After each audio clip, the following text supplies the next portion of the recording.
Ռոզի Ավետիսովան այս փուլում նկարահանվում է «Սարի աղջիկ» հեռուստասերիալում, Թերթկետեեմ Լայֆը նրա հետ զրուցել է անձնական և գործնական կյանքի ոճի ու սեքսուալության վերաբերյալ պատկերացումների մասին։ Կառուցվածքս ինձ թույլ է տալիս ցանկացած հագուստ կրել և վուլգար չլինել։ Իր ոճի մասին խոսելիս Ռոզի նշեց, որ այս դարում նորաձևությանը չհետևել հնարավոր չէ։ Ինքն էլ իր չափով հետևում է թրենդներին, սակայն դրանց հիվանդագին նշանակություն չի տալիս։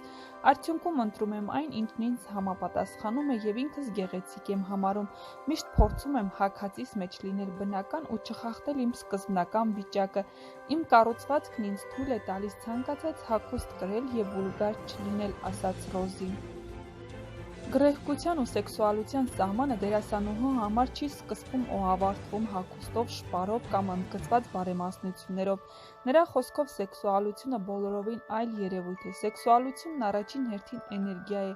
երկրորդ հերթին կնոջ շարժման, խոսքի ընթացքի մեջ արտահայտված երևույթ, որն ընդհանրապես կապ չունի հագուստի, շպարի, բարձրակրունկների կամ սպորտային կոշիկների հետ։ Իմ մասնագիտության վրա օրինակ կարող եմ բերել 4-րդ համարի կուրծք չունեցող տգեղ դիմագծերով ու առանց որևէ առավելության կինը կարող է շատ ավելի լավ խաղալ ու լինել ամենասեքսուալը։ Ինձ համար ամենասեքսուալ կինը բնական կինն է, նա ով իրեն սիրում է բնական կարգավիճակով, չի մտածում 3-4 օրը մեկ շրթունքների ծավալը մեծացնելու, քիթն ուղղելու, հոնքերը ներկելու, կրծքերը կամ հետույքը մեծացնել-փոքրացնելու մասին։ Ըստ իս սեքսուալ է նա, ով ուղղակի սիրում է ինքն իրեն, եթե բնական է, բոլորի համար էլ սեքսուալ կլինի, նշեց դերասանուհին։ Ի պատասխան մեր հարցադրմանը, թե ինքն իրեն որքանով է սեքսուալ համարում, դերասանուհին ժպիտով արձագանքեց. «Ես ինձ չափազանց սեքսուալ եմ համարում, կներեք անկեղծության համար»։ Աշխատանքային ու գործնական թեմաներով Ռոզիի հետ խոսելիս դժվար է շրջանցել այն հետաքրքիր փաստը, որ տարիներ առաջ նա աշխատում էր փաբում որպես բարիստա։ Ըստ դերասանուհու, ժամանակ առ ժամանակ ցանկություն է ունենում վերադառնալ գիշերային կյանքին։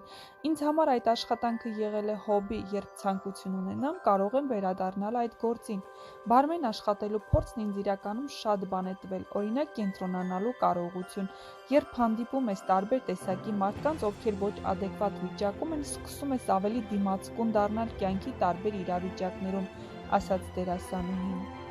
Իր առաջարկների մասին խոսելիս Ռոզին նկատեց, որ ներկայումս ավելի շատ նախագծեր է կարողանում իրականացնել, քան տարիներ առաջ, սակայն երբեմն դադարներ է ունենում, որոնք պայմանավորված են այն հանգամանքով, որ ներկայումս հեռուստաընկերությունները նախապատվությունը տալիս են կարճ նախագծերին։ Շուտով Ռոզին կներկայանա նոր նախագծում, սակայն այս փակագծերը կբացի ավելի ուշ։ Նախորդ տարիների հետ համեմատ ներկայումս դաշտն ավելի պասիվ է, ավելի քիչ նախագծեր են նկարահանվում և ավելի կարճ են տևում։ Հիմնականում նախապատվությունը տրվում է 16-20 մասանոց նախագծերին։ Հաշվի առնելով այս հանգամանքը, զբաղվածությունս ավելի քիչ է լինում, քան նախորդ տարիներին, որովհետև առաջ մի նախագիծն ապահովում էր 1 տարվա զբաղվածություն, ասաց դերասանուհին։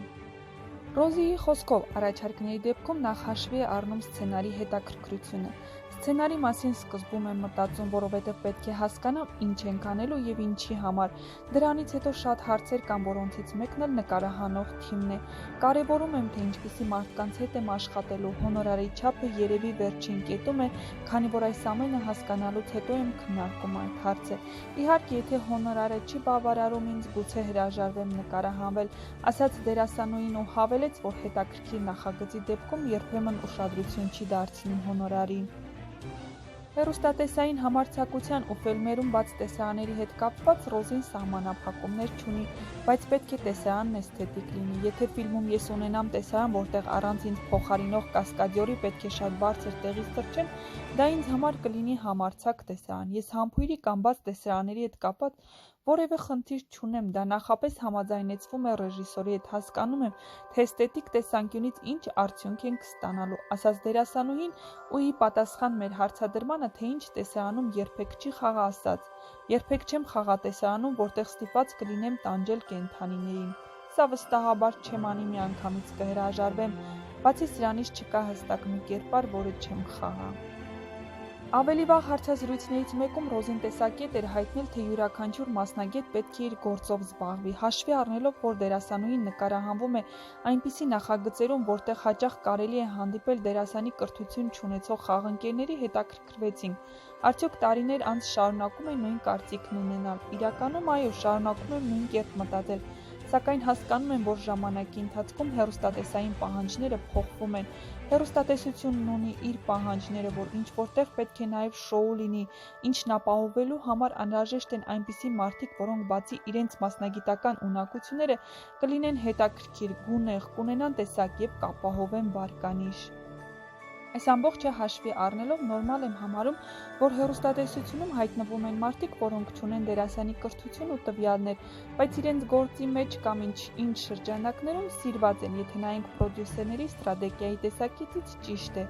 Դերասանուհին ծիծաղելով նկատեց, որ վերջին շրջանում անձնական ու գործնական կյանքում նույն իրավիճակն է, երկու դեպքում էլ դադար է։ Հայաստանում տարածված «Բա չես ուզում ամուսնանալ» հարցից Ռոզին չի կաշկանդվում, ամուսնության հետ կապված հարցերն ինձ չեն նյարդայնացնում, որովհետև իմ պատասխանը լինում է շատ կտրուկ և կոպիտ, դրանից հետո երկրորդ կամ երրորդ անգամ այդ հարցն ինձ հետ կապված չի հնչում, ասաց նա։